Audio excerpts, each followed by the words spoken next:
Saya mohon supaya kita namanya mualaf, mohon doanya supaya kita satu keluarga supaya bisa istiqomah, dan semoga bisa semuanya pada mengenal lebih dekat dengan namanya Muslim, juga Quran. Assalamualaikum warahmatullahi wabarakatuh. Jumpa kembali bersama kami Insan Mualaf. Jangan lupa like dan subscribe channel kami agar selalu menghadirkan video-video terbaru tentang mualaf.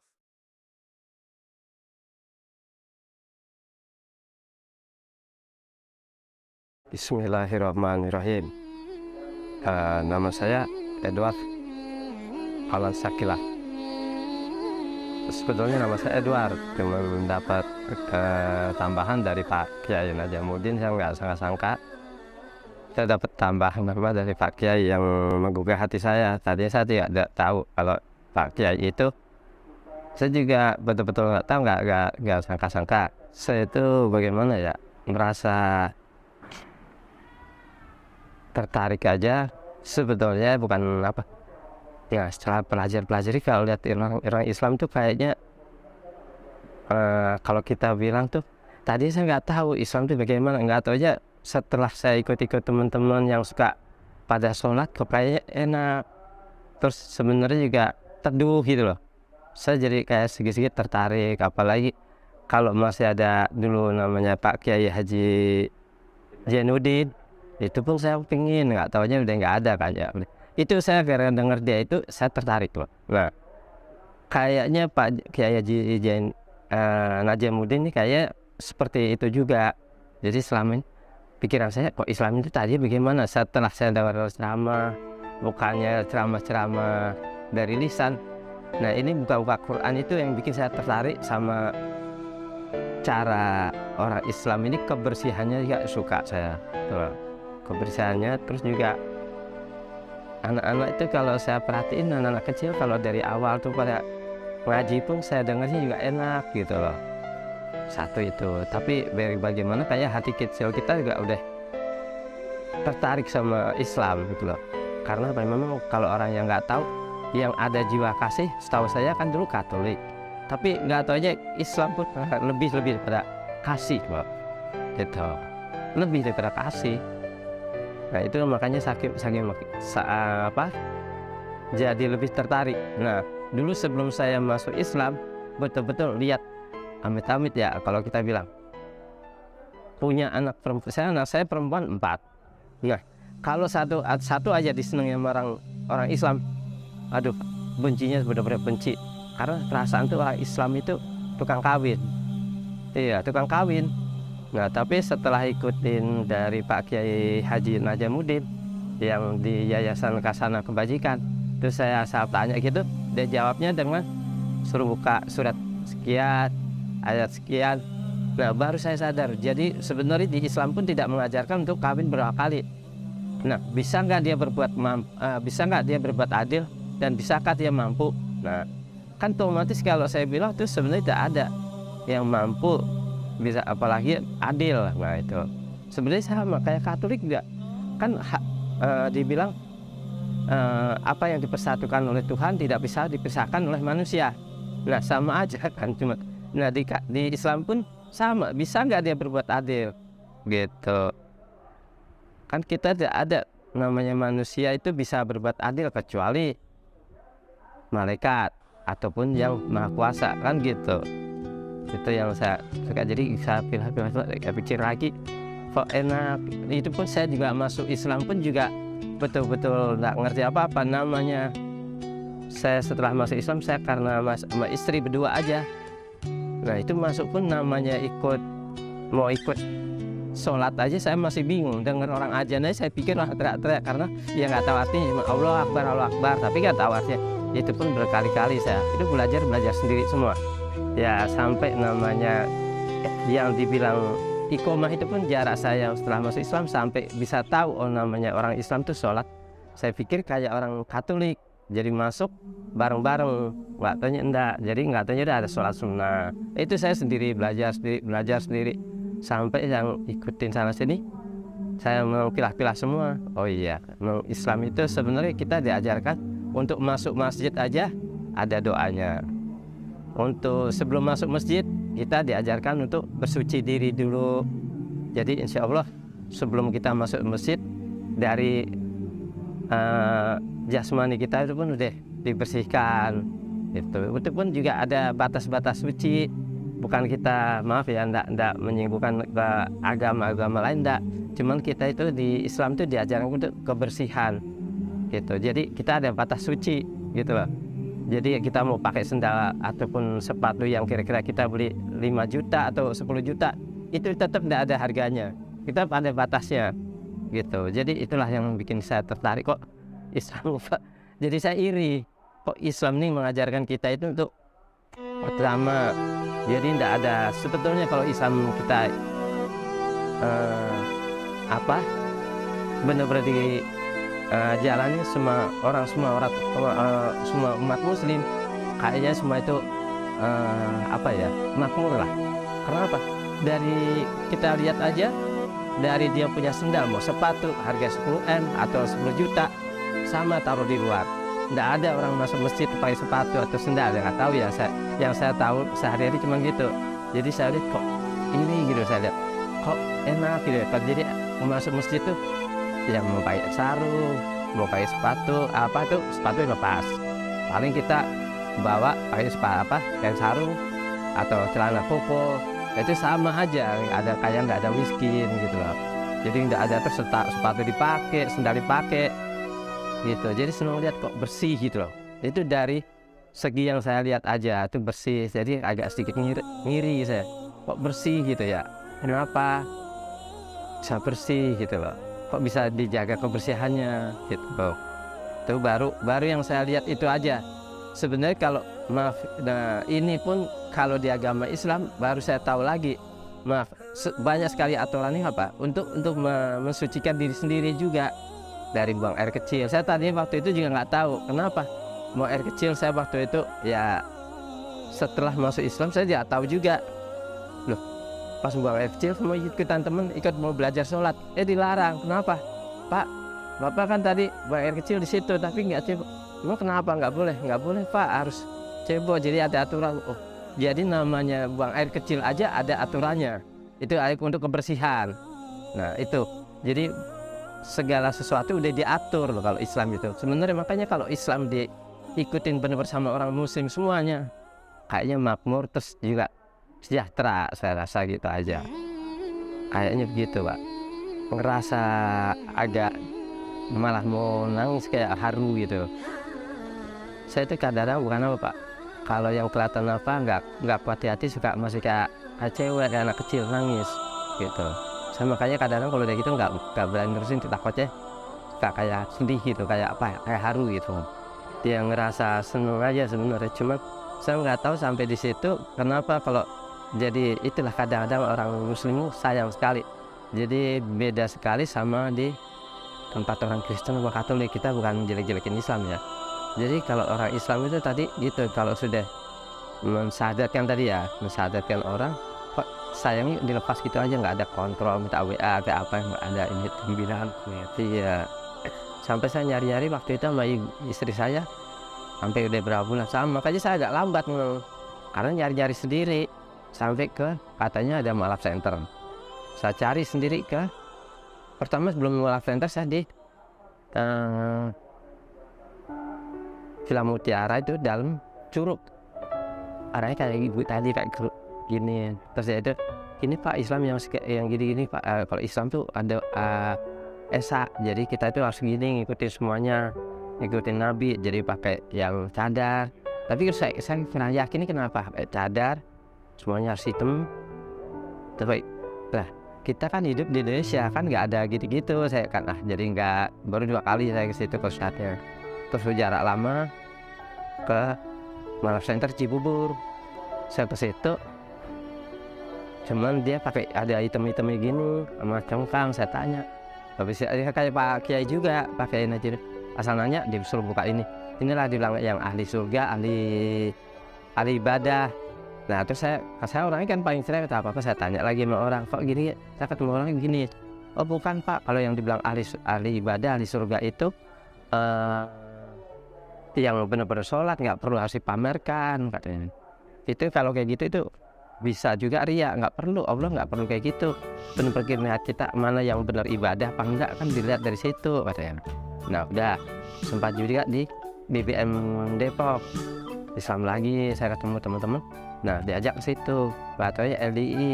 Jadi kalau sholat harus di masjid situ, nggak boleh mana-mana. Nah sedangkan Islam itu kan mempermudah bukan mempersulit gitu. Jadi khusus gitu masjid. Nah itu saya nggak suka. Nah saya cari sendiri, nyari sononya. Makanya waktu yang Pak Najamuddin saya juga itu baru ketemu lagi. Kok Pak apa ini rame-rame ceramah apa pengajian. Nah, pengajian apa? Nah, saya belum tahu. Katanya pengajian apa? Oh gini-gini. Ya udah saya dengerin.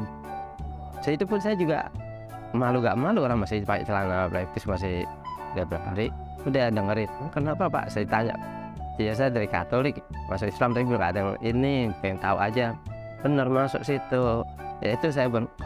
Nah itu kayaknya cocok. Kenapa dibuka gitu? Terus jadi nggak harus kemana-kemana sholat terus ini gitu. Kalau yang lain kan kayaknya kayak LDI kan harus di masjid situ. Itu udah duluan anak saya nomor 3. Pas saya lihat anak saya itu sholat itu kan diajak sama kakaknya nomor 3 itu. Malah dia ngajak adiknya yang mau ajakin masuk Islam, yang duluan dia tuh malah sebelum saya, selisih 3 bulan deh kalau salah. Waktu itu pas saya ngeliat itu dia kan sholat, saya tuh bener kesel malah sampai saya ini tadinya memang waktu saya kan juga memang kadang-kadang kirim mobil kan sampai ke Jambi, ke Lampung. Kayak namanya teman kalau kayak gitu kan temen apa aja kita minum-minum. Dulu kan sempat juga kerja di pengeboran minyak saya. Jadi kalau saya nggak sempat minum 3 hari itu sampai marah-marah gitu. Nah terus kata istri, saya pertama didiemin, lama-lama kata istri, dia Pak cari jalan terbaik aja gimana atau anak gimana. Habis gimana? Padahal sama belum tahu tuh istri kita kan orang yang tertutup. Nah jadi udah nggak taunya sudah masuk Islam tuh anak. Saya nggak tahu ada jarak berapa lama. Saya pikir-pikir sendiri, renung sendiri malam, kadang duduk sini kadang duduk situ. Oh begini nasib ya. Aku lama-lama aduh baru itu tuh jadi Bu, saya berdua sama ibunya tuh udah kita masuk Islam udah apa gimana. Tapi kalau masuk Islam sempat itu mau nanya sama si Ajis minta di Islam. Saya kaget juga setelah saya masuk Islam, kok beda sama kayak di Katolik ada Kristen. Jadi malah dirangkul, diajar-ajarin, ini kok enggak, itu aja. Jadi jedanya memang lama, saya nggak bisa apa. Jadi sejak saya masuk Islam tuh nggak bisa sholat, nggak bisa apa. Ya cuma kalau Al-Fatihah saya bisa hafalin sendiri. Terus yang tadi kayak sadat hafal, asyhadu alla ilaha illallah wa asyhadu anna muhammadar rasulullah saya hafal, Fatihah hafal, mengambil air wudunya hafal, itu aja. Iya. Nah, jadi memang kalau dilihat memang saya sih dari yang sudah masuk Islam sampai yang baru-baru ini nyari sendiri itu jedanya lama memang. Makanya tadi saya kaget kalau dibilang mualaf nih, ya terserah saya mau dibilang. Cuman kalau saya memang kan nggak ada yang bimbing. Kalau saya dari dulu kan nggak pernah main tangan malah. Jadi marah sendiri aja. Cuman kalau dulu kan saya gini, setiap marah apapun saya paling pelariannya minum. Saya dulu kalau di kulkas nih yang namanya Napoleon terus whisky pun itu pasti ada terus, tapi sejak ini deh sama sekali saya tetes pun enggak. Kalau masalah itu kita kayaknya belum, cuman rasa yang kemarin saya kaget di Islam pun nggak tahu diajarkan kasih. Nah itu saya kaget, saya pikir orang Islam tuh orang jahat gitu, saya pikir gitu. Jadi yang saya temuin tuh rata-rata kurang bagus semua orang Islam. Terus seringnya gitu, jadi baru kaget kok orang Islam ini kok katanya kasih juga gitu loh. Jadi ya kayaknya gimana ya, kayak tadi kan tidak tahu kita dari muslim, bukan jadi aku kayak Edward sholat ya aja. Saya itu kepingin kalau masih ada kayak Haji Jainuddin itu masih saya pengen belajar. Kenapa? Saya dengar ceramahnya nih, kita kalau orang-orang ini bodo amat lu sholat ya, lu nggak sholat ya apa sholat, itu kan urusan lu nanti di akhirat masing-masing. Tapi kalau Jainuddin MZ enggak, saya dengar gini, kalau kita baru ngajak orang sholat aja, dia kan lagi duduk, dia mau sholat apa enggak, yang penting kita udah ngajak itu dapat pahala katanya itu. itu Zainuddin MZ. Nah sama, makanya idolanya cuma Pak itu aja. Terus katanya kalau Zainuddin MZ kalau dia mau naik haji itu lihat sekeliling rumahnya ada 40 rumah, ada yang kelaparan, kita kalau bisa usahakan tuh. Itu Pak Zainuddin, makanya saya terngiang-ngiang omongan dia tuh. Jadi cuman prakteknya lain sama yang saya dengar gitu loh. Itu bagus lah Zainuddin MZ itu loh. Saya masih SMA enggak salah itu, di rumah, padahal saya masih Katolik tuh, masih kecil. Radio dulu kan, radio dengernya enak. Si dua nih ya paling enak Zainuddin MZ deh, itu paling enak. Yang masih ingat banget tentang apa? Ya pokoknya kalau dibilang sih cara hubungan saya bagus. Jadi dia walaupun dengan umur tapi menggugah hati sebagai orang Katolik, walaupun kita Katolik tergugah ya kalau Zainuddin MZ. Apa reaksi keluarga besar? Ya udah pasti jauh, udah kurang, malah kita dibilangnya orang yang tersesat udah kita. Jadi kita dibilangnya domba-domba yang hilang gitu. Jadi hadiah mah kalau kita ada apa ini, bukan maaf ya, kita nggak ada materi ya. Kalau kita ada apa-apa tanya istri itu dikirim paket baju satu dua bah itu, kirim baju coklat salah kan bagus dapat coklat, nah kirim transfer uang masih euro sering. Nah kalau sekarang apa ya susah sendiri gitu ya. Memang lah sampai kemarin kan anak saya kan suka stres mungkin gitu kali dia apa nah sampai waktu yang anak saya begitu, saya cuma bilang sama istri tuh ajab dari Tuhan tuh. Saya sampai gini, tapi setelah saya dengar gitu dari Zainuddin, sebenarnya ya kayak ya berat ya. Kalau kita bilang memang berat tuh, sebagai orang maaf itu berat tuh sebenarnya. Berat ujiannya berat, bukan karena materi, bukan karena lingkungan, bukan karena faktor lingkungan dong. Kalau karena faktor lingkungan aja ya, dari segala macam materi pun kita diuji loh. Nggak ringan, masih enakan orang Islam dari kecil enak. Paling apa sih ujiannya nggak seberapa ya. Kalau kita sebagai mualaf tuh berat kalau saya bilang. Dan saya berasa juga kadang mau terasa. Kadang kita aja nggak membawa istri itu. Ajab tuh baru Tuhan tuh kayak gitu. Memang itulah. Jadi kalau kita membawa istri apa? Ya itulah yang harus kita tanggung. Yang kita hadapin begitulah. Ya bang. Kuat nggak kita ini? Kalau saya sungguh tuh. Bisnis pun juga beda loh Pak. Agak surut. Terasa gitu. Itu satu. Kedua saya juga masih ingat juga. Istri saya juga tahu itu. Ustadz juga yang bilang. Pak Edward dari Katolik hijrah ke Islam. Itu biasanya harta yang Pak Edward punya itu biasanya dicuci sampai ini. Itu kotor, yang kotor-kotor jadi kaget kalau Pak Edward susah. Jadi bukannya enak pada ngasih support gitu, malah bikin down kadang-kadang itu. Ya itulah namanya kita ketemu orang gitu kan kadang. Cuman makanya kadang kalau pas anak kena begitu, padahal ngajakin adiknya tuh yang bikin saya tergugah semua itu, kok jadi Islam, ada fotonya nih. Dia nikah gereja, tadi saya banggain Pak.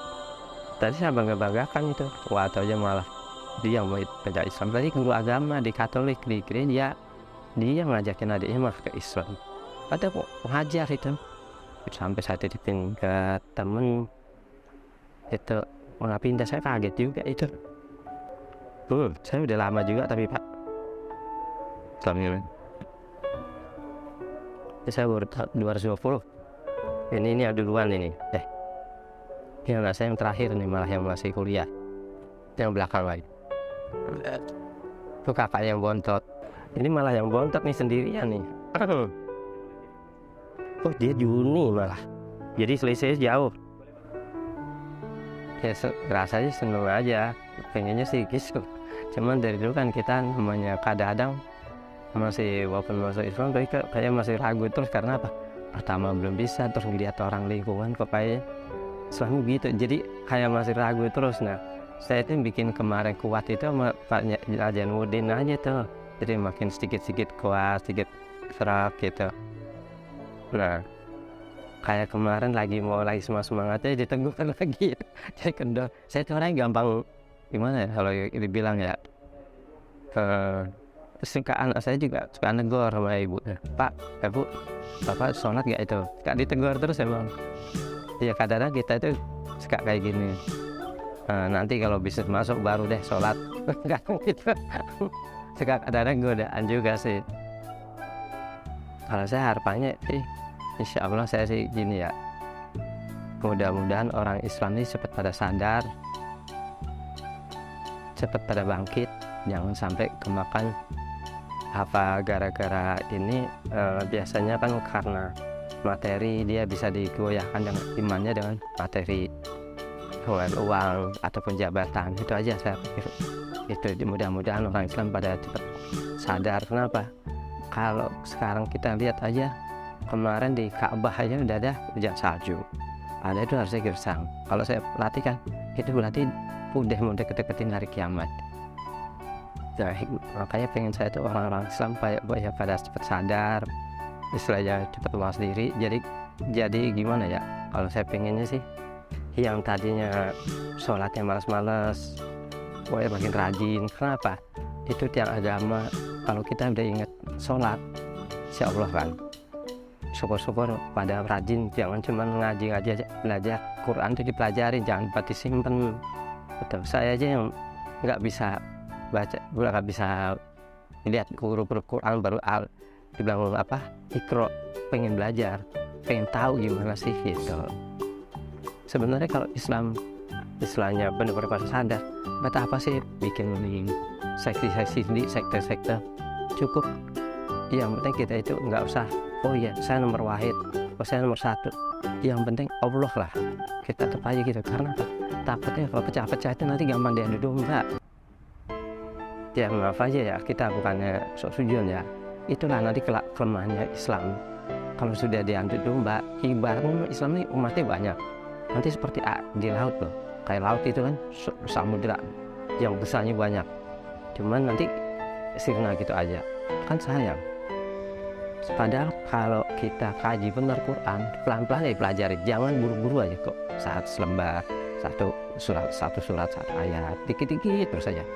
Itu dari zamannya Nabi Muhammad, Nabi Adam dan Hawa, itu ada semua loh.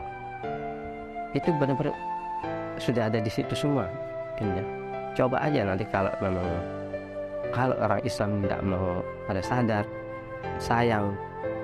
Ini kan kalau kita orang semua itu di Quran itu bukan cerita, bukan dongeng kayak orang-orang komik, bukan. Benar-benar apa yang terjadi itu kalau saya perhatikan. Saya tadi juga nggak tahu, setelah dengar Pak Ngaji Mudin aja saya suka itu suka itu Pak Ngaji. Jadi kita bisa pelan-pelan tahu. Saya aja sekarang sebenarnya kalau ke marga ini juga, makanya saya sekarang geser aja lah. Mungkin besok saya ikut pengajian lagu sama istri, karena cuman satu itu, kedua saya pengen belajar Iqra. Nah, pengen bisa tahu Quran gimana gitu, pengen bisa benar-benar bisa. Insya Allah aja saya kalau ya mudah-mudahan dikabul sama Allah ya. Saya aja udah niat nih, kalau full dikasih rezeki Allah yang agak lumayan, saya pengen bagi-bagi, pengen kayak buka kayak Pak Najib Mudin itu, yang penting saya kasih. Nanti pengen anak-anak kecil siapa yang rajin nggak pernah bolos, kasih hadiah gitu, macam apa hadiahnya ya, bisa berbentuk kain sarung atau baju koko. Kalau yang cewek kan baju muslimnya apa itu, pengen gitu. Pokoknya kayak yang bikin kayak absen ya, siapa nggak pernah bolos kasih. Yang penting kasih Pak aja, mungkin tolong Pak Kiai gitu, pengennya aja itu, pengen supaya anak-anak kecil ini jangan seperti saya sudah masuk nggak bisa apa-apa. Jadi anak-anak kecil ini syukur-syukur kita cari orang yang mampu, usahakan masuk situ. Pengennya sih kita aja ya, supaya anak-anak ini yang tadi nggak kenal agama bisa lebih cinta sama Quran, bisa lebih cinta sama Islam. Itu pengen saya situ aja. Sering saya itu ketemu ini, sebenarnya orang-orang Islam ini kayak orangnya keras-keras. Pokoknya kalau kita perhatiin kayaknya orangnya apa ya, temperamen rata-rata temperamen tuh banyak kan gitu. Jadi sering saya ketemu gitu, jadi tetap saya orangnya temperamen. Setelah tahu oh iya Islam lagi, makanya beranggapan kita ini kalau sebagai orang Islam nggak ada jiwa kasihnya. Anggapnya orang Islam itu kayaknya gimana ya, jadi jiwanya itu kurang lembut gitu loh. Tapi setelah masuk Islam sekarang Bapak ada menemukan nggak ternyata? Insya Allah ada sedikit-sedikit Pak Kiai itu. Jadi semua itu tergantung oknum itu. Jadi sebenarnya kalau di ajaran Islam sendiri nggak ada begitu, nggak ada ngajarkan gitu, nggak ada. Nah makanya kan kalau saya bilang kayak model kita nih, walaupun pakai baju rapi, coba walaupun kita nggak beli ikan, kita pasti ke pasar ikan ke Angke itu, masuk aja ke pasar ikan, pasti kebawaan amis. Padahal kita nggak beli, cuma lewat aja. Sama aja kita kumpul sama tempat pengajian. Mau nggak mau yang waktunya sebenarnya kita nggak bisa, tapi sedikit ke bawah, sedikit dengerin gitu. Oh ya berarti bagus. Nah jadi sedikit agak apa ya, terbawa sedikit ilmunya gitu lah saya bilang. Jadi kalau kita setelah baca dua kalimat syahadat udah Islam, syukur-syukur kita tidak mampu, kita sedekah kemana aja. Ibarat orang kerja di jadi tukang sapu itu yang oren itu udah tercatat gitu, dan amal dan ibadahnya kan gitu. Jadi pahala gitu. Iya, catat dari pahala ibaratnya gitu. Kita cari ini masing-masing. Anak saya aja itu cari pelajaran sendiri di mana? Di yang orang Konghucu masuk Islam tuh Ustadz Felix. Tapi dia akrabnya sama si ini temennya yang sama-sama Katolik harus Islam. Ini saya sempat nyari anak saya yang laki tadi kuliah juga cuma ikut-ikutan sama kakaknya aja, soalnya cuma kadang-kadang gitu. Kalau saya sih yang penting gini, kalau saya bukan masalah anak, udah sholat belum? Sholat apa kan namanya Louis itu masih nama Belanda juga, Ludwig. Tapi sholat dulu baru mau belajar, yang penting sholat dulu gitu. Kalau saya main walaupun saya sebenarnya juga belum pinter ya gitu. Nasihatin orang tuh dengan hati, bukan keras. Enggak, kalau saya kayak orang kan kalau digituin sakit ya, marah kan dia. Kalau saya enggak, saya deketi, saya rangkul, bukan dengan sebenarnya Islam itu bukan kayak gitu. Kalau saya begitu, jadi kalau orang-orang yang ada begitu saya rangkul, saya kasih masukan yang baik. Kalau saya gitu, kalau di Katolik kan gitu, jadi kalau ada apa-apa jangan malah dimusuhin, jangan malah dimarahin, kita rangkul, kasih masukan yang bagus gitu. Sering kayak gitu, sering ngumpat gitu sama istri juga. Ya sama istri ya, kadang-kadang ya istri yang sering. Kadang kalau apa saya kan pelampiasan istri, cuman alhamdulillah sejak dari situ saya biasanya kalau ada apa-apa gitu kan pelarian kita bukannya istighfar, saya juga belum ini kan, paling ya itu dulu sih minum, tapi alhamdulillah sekarang enggak sama sekali status enggak. Nah itu jadi kalau ini cuma saya renungin, cuma kesel aja, cuma kadang-kadang umpat ke istrinya gara-gara sholat nih. Kalau istri kan kadang masih belajar, lu bikin sial aja lo, kadang-kadang gitu kadang-kadang.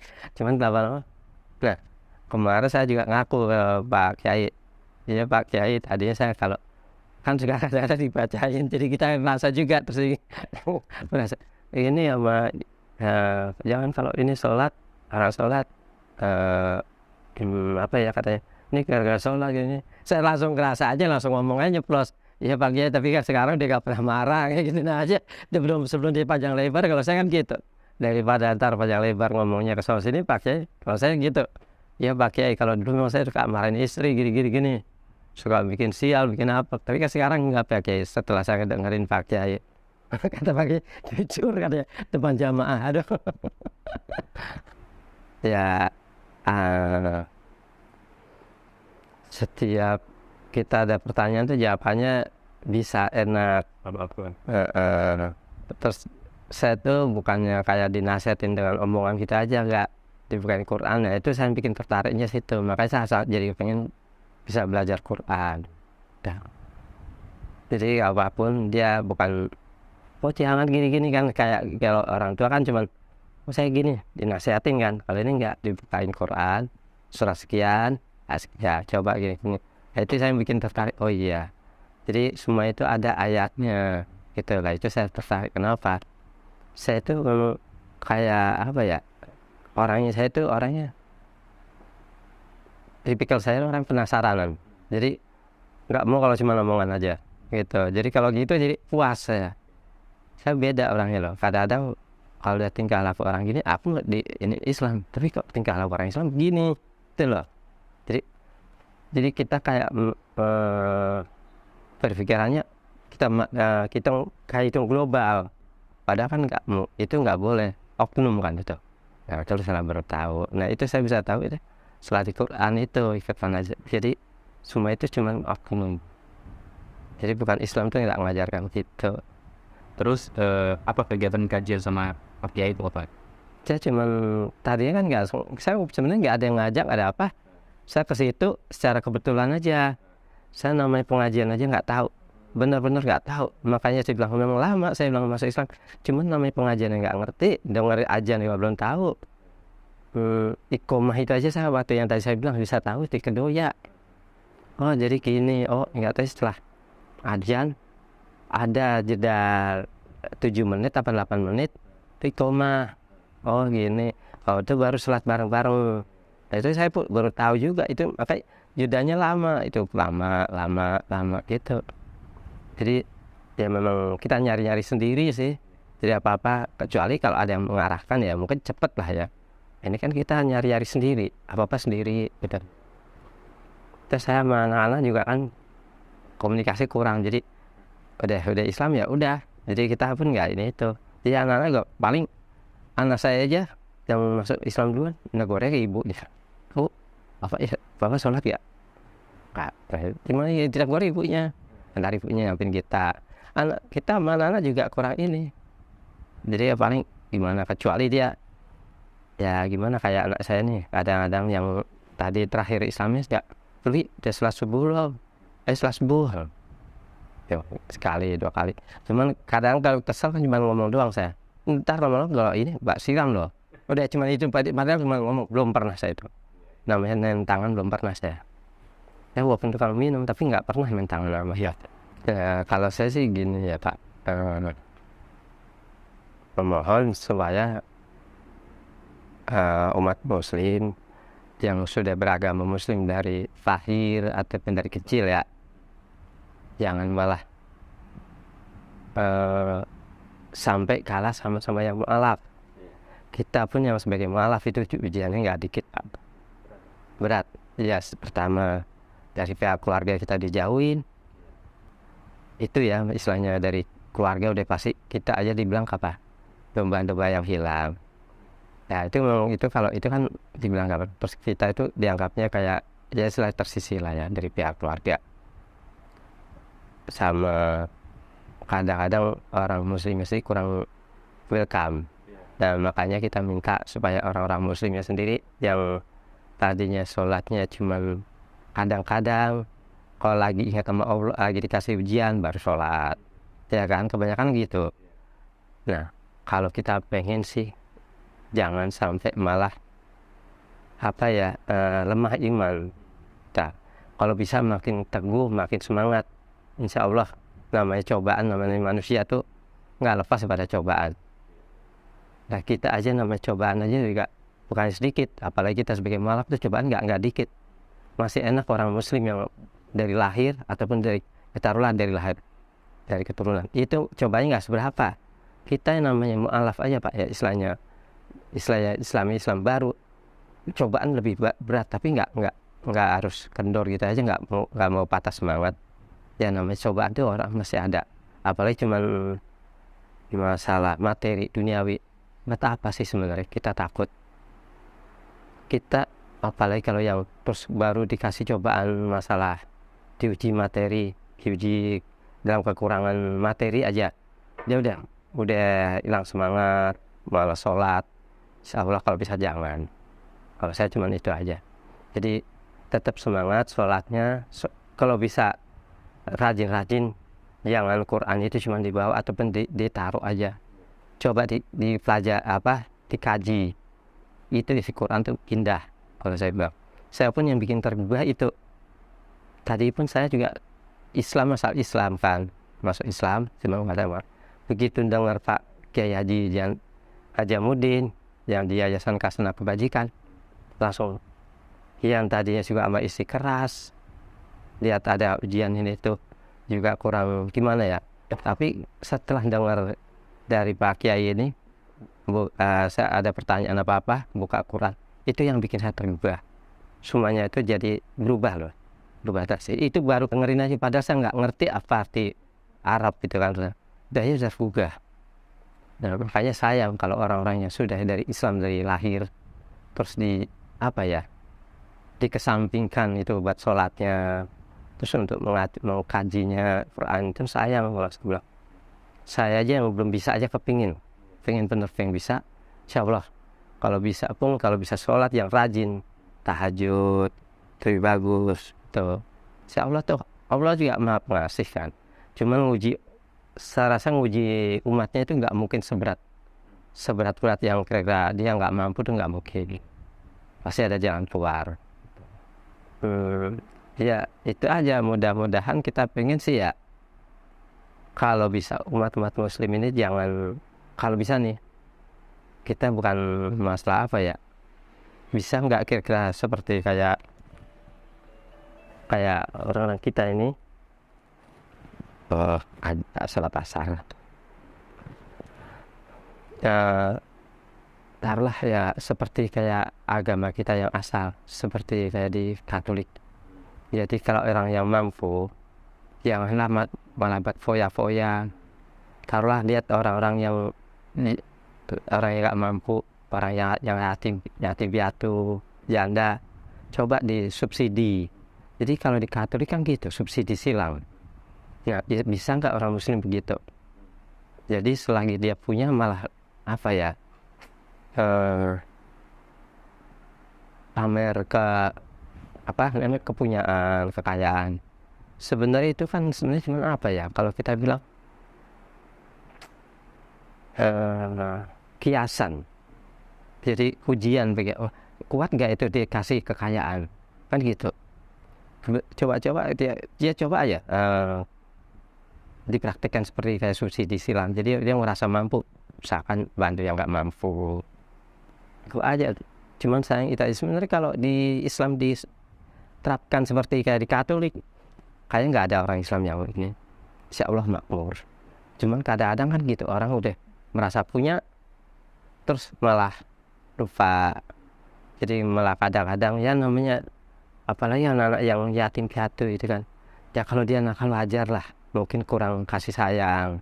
Coba lah diberi gimana caranya. Kalau emang dia punya ada lebih, ajaklah yang biasa dia ke taman safari atau taruhlah Ragunan, ajak biar seneng. Insya Allah juga maha pengasih, akan balas kebaikan itu.